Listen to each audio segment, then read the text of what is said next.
దేవుని నామములో అందరికి వందనాలు. ఈరోజు దేవుని వాక్య సందేశం.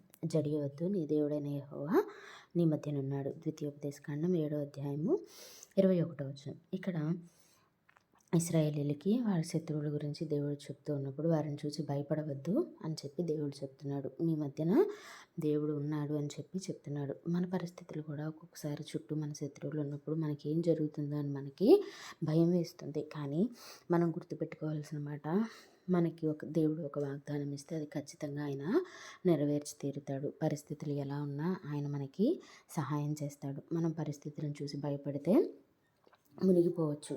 మనందరికీ తెలిసిందే కదండి. పేతురు ఏం చేస్తాడు, నీళ్ళ మీద దేవుడిని చూసి నీళ్ళ మీద తాను కూడా అలాగే నడుస్తాను అని చెప్పి అంటాడు. అలా నడుస్తూ ఉన్నప్పుడు మొదట బాగానే నడుస్తాడు, కానీ తర్వాత చుట్టూ చూసి మునిగిపోవడం ప్రారంభిస్తాడు కదా. అంటే మన చుట్టూ ఉన్న పరిస్థితిని చూస్తే మనం అలాగే భయపడి వాటిలో మునిగిపోతాం. కానీ దేవుడి వైపు మాత్రం చూస్తే మనకి పరిస్థితి ఎలా ఉన్నా దేవుడు మనకి తోడుగా ఉంటాడు. దేవుడు మనల్ని నడిపిస్తాడు. కాబట్టి మీకు ఒక వాగ్దానం వస్తే ఆ వాగ్దానం, లేకపోతే మీ ప్రస్తుతం మీరున్న పరిస్థితులు అవి చూసి భయపడక దేవుని వైపు చూసి ధైర్యం పొందుకోవాలి. ఆయన మనకు ఉండగా మనల్ని ఎవ్వరూ ఏమీ చేయలేరండి. దేవుడు చెప్తాడు కదా, శరీరధారులు నన్నేం చేయగలరు అని చెప్పి కదా. శరీరధారులు మనల్ని ఏం చేస్తారండి? మనకి ఏం జరగాలన్నా అది దేవుని చిత్తం అయితేనే జరుగుతుంది.